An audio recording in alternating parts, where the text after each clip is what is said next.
bring you greetings from Sierra Leone and from the guidebook panel for the Indigenous Guidebook to the Common Birds of Sierra Leone, and also from the Conservation Society of Sierra Leone.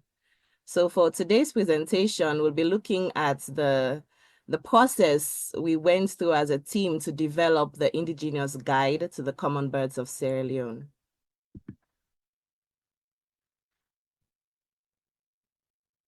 Okay, so the talk outline will essentially be looking at the rationale for the guide. We'll also go through the guide development methodology. We'll look at some of the field work we went through. We'll also go through the project outputs. We'll have a look at the membership of the guidebook panel. We'll go through the abstracts, a run through of the guide, the awareness raising and education campaign. And we'll also look at the challenges, the lessons learned, and the impact of the guides before the acknowledgements. Okay, so essentially the focus of this project was to have, to produce and publish an Indigenous language guide to Sierra Leone, to the Common Birds of Sierra Leone, which essentially promotes the interest in birds and also helps to educate the public. We also hoped that it would contribute to Sierra Leone's cultural and environmental heritage, and also hopefully contribute towards conservation in the country. So this process was really new to most of the co-authors, the membership of the guidebook panel. But we had a methodology, a 6-step methodology put in place to guide the process. And this involved us, the team, agreeing on the content and layout of the guide. We also went through a difficult but exciting selection of the most common species of the guide.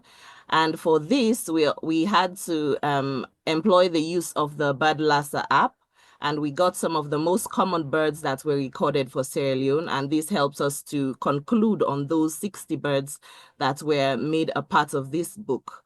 And we also had to go through looking for an illustrator and have samples for the illustrations to ensure that the diagrams or pictures were in detail and essentially captured what the birds looked like in real life.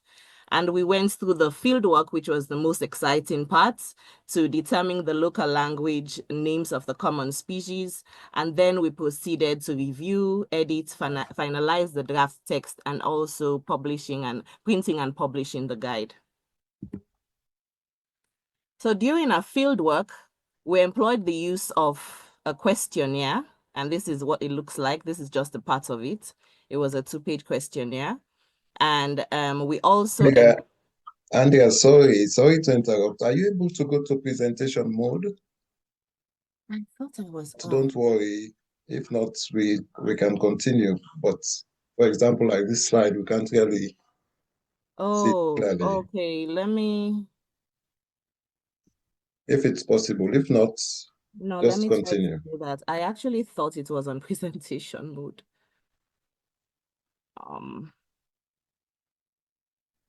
In the lower right part, there is this sign of, yeah, go to the right, continue going. No, it doesn't have it there. Yeah, this one, click that one. Yeah, you're right. Yeah, right, slideshow. Right. Oh, okay, good, thank you. Okay, thank you. I thought it was already on presentation mode. Okay, so we essentially used this questionnaire to administer to the respondents in the different areas that we targeted during the project implementation. And these areas were essentially divided into the provinces in Sierra Leone, the northern, southern, eastern, and western provinces, just to ensure that we got every part of Sierra Leone give response to the questions that we had and to also contribute towards the guide. And we also, in addition to the questionnaire, because we were also dealing with people who were not literate, not everybody was literate. So we had,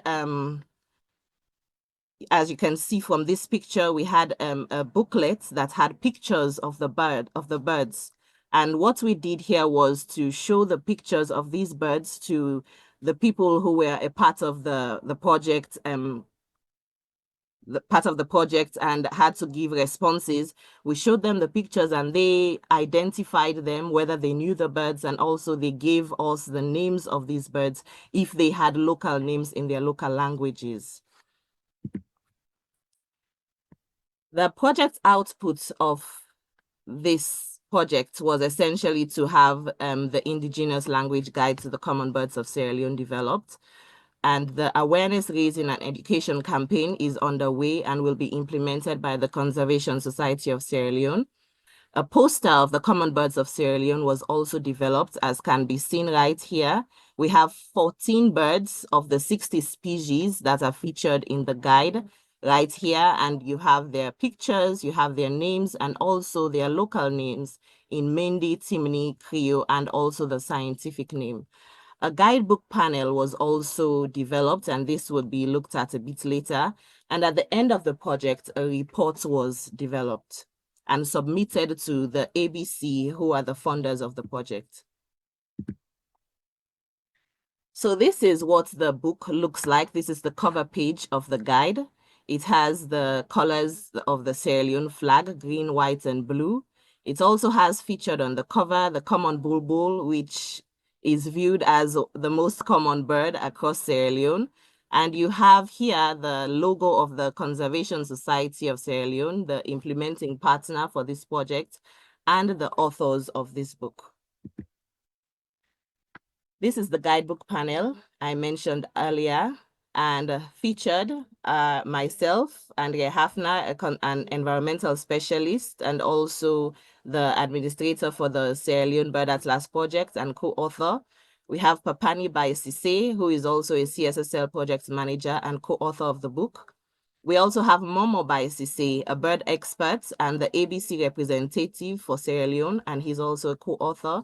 And we have Dr. Hazel Shokalu Thompson, an environmental consultant and the lead author who actually coached us through this guide development process.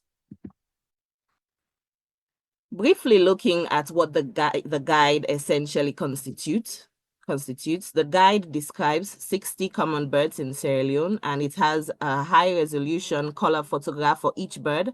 And these photographs were provided by photographers like Tasso Leventis, Joseph Afrifa, and David Monticelli.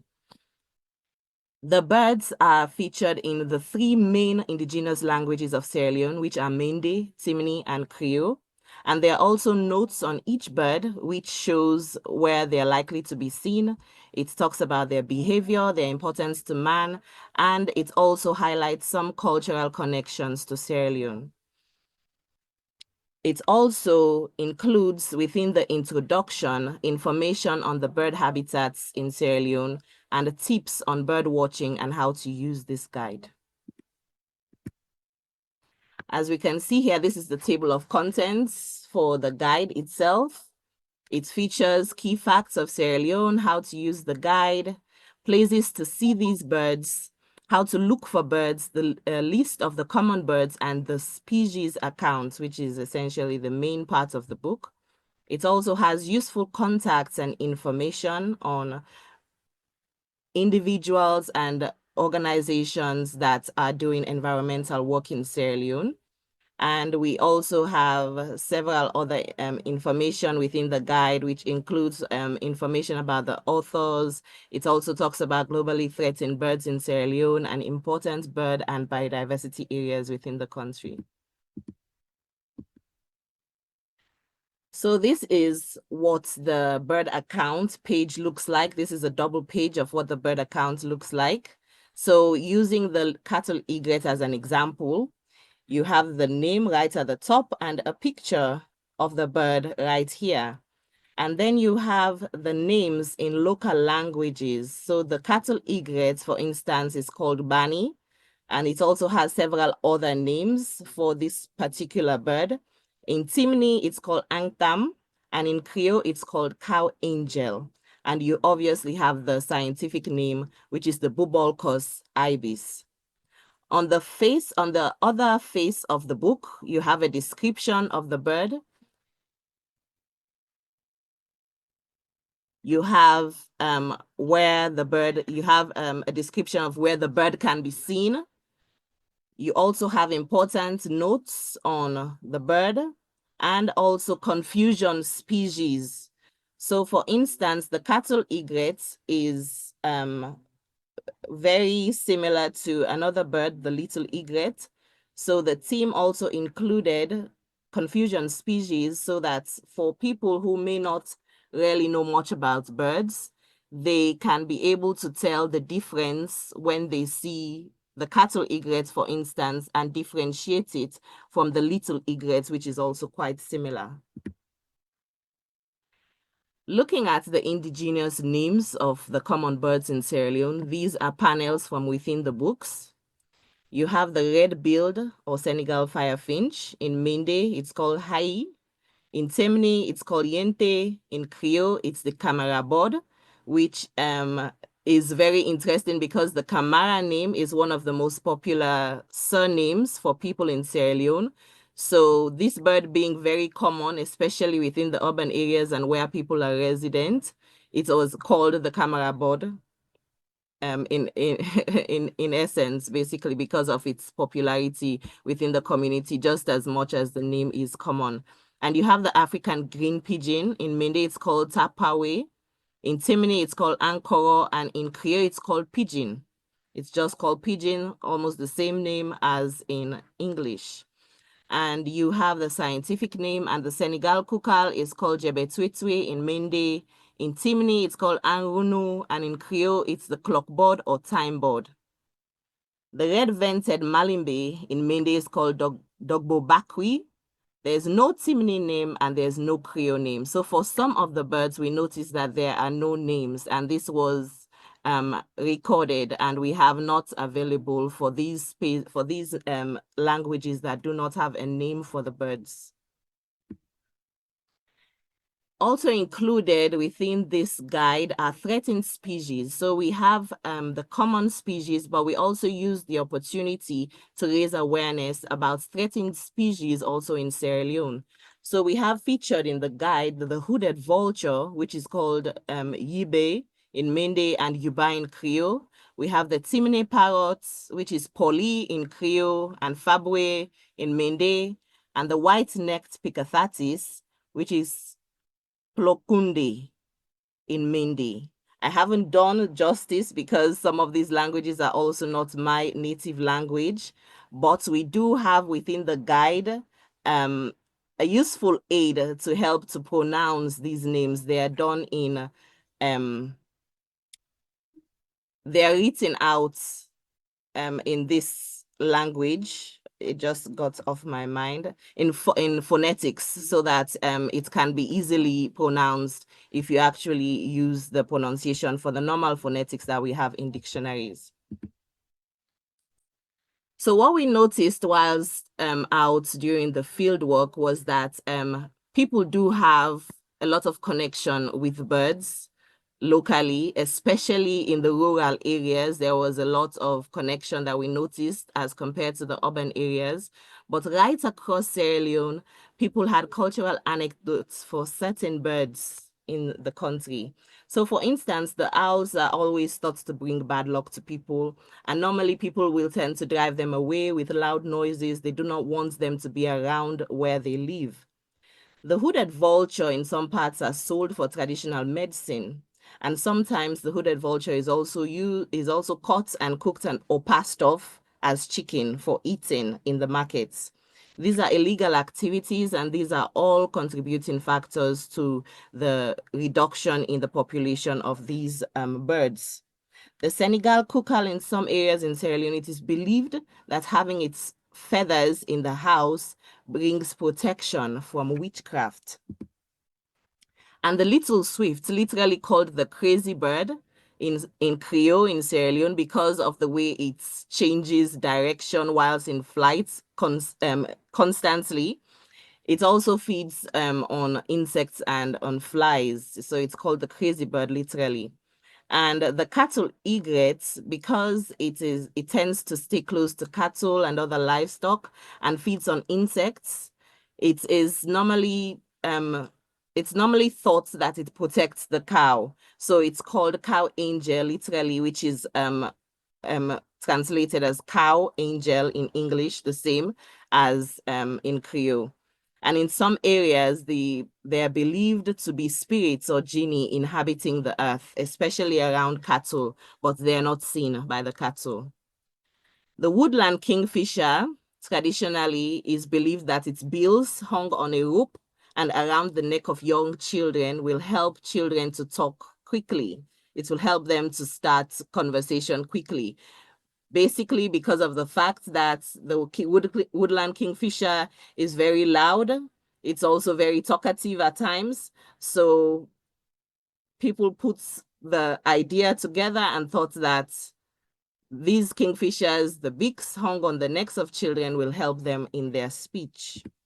So the awareness raising and education campaign involved publicity articles in various CSSL media outlets, including the CSSL website and Facebook page. A bird poster, which was earlier displayed, was derived from the book featuring 10 of the most common birds. And this will be used during the awareness raising campaign.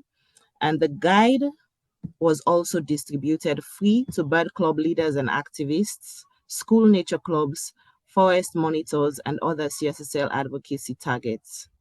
The guide is currently being made available for sale to the public and to also relevant key institutions. All sales proceeds will go back to printing more guides, which can be given off free to schools and to other people who will need this guide.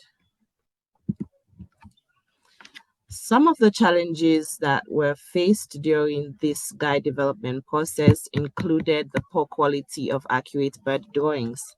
So in the early stages of the process of developing the guide, it was the intention to have an illustrator actually draw pictures of the birds.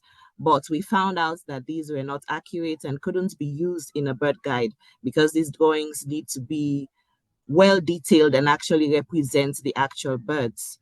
So we had to switch over to having high resolution bird photographs, which had implication on the funds because this was not initially budgeted for, but it was very good of our lead author who came in to do co-funding, which supported having these photographs to be used within the guide.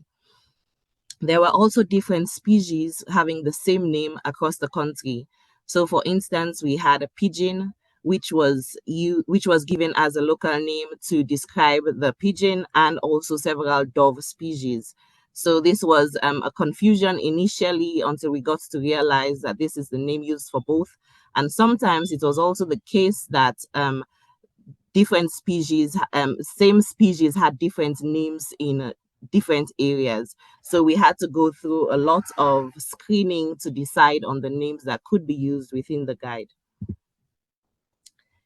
The lessons we learned during this process was that there's a lot of connection between people and their environment across the country, but a lot of work needs to be done to support them in terms of contributing to conservation.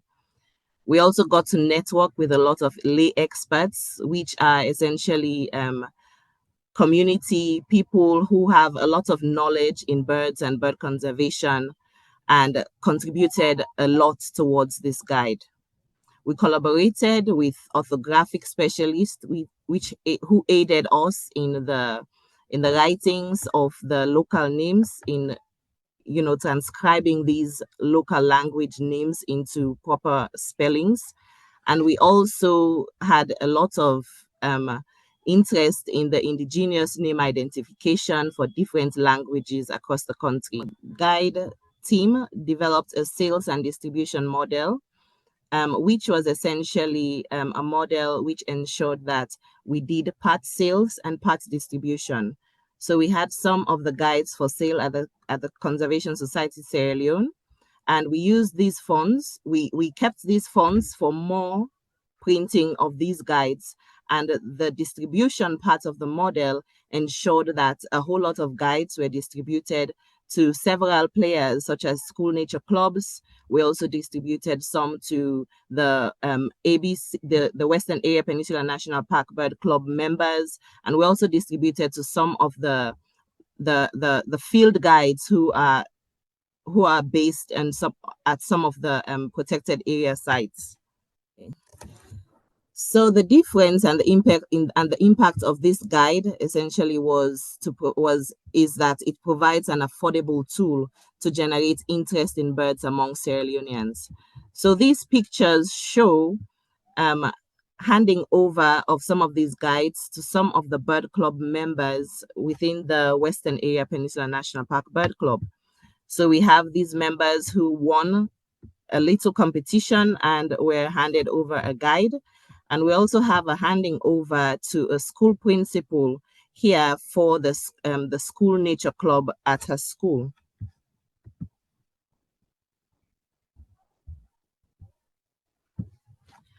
We also have local citizen scientists. This is one of the members of the Sierra Leone Bird Atlas project. He also got a free guide to help him during his field work. And we also have Dr. Hazel handing over to one of the forest monitors at Kambui in Kenema.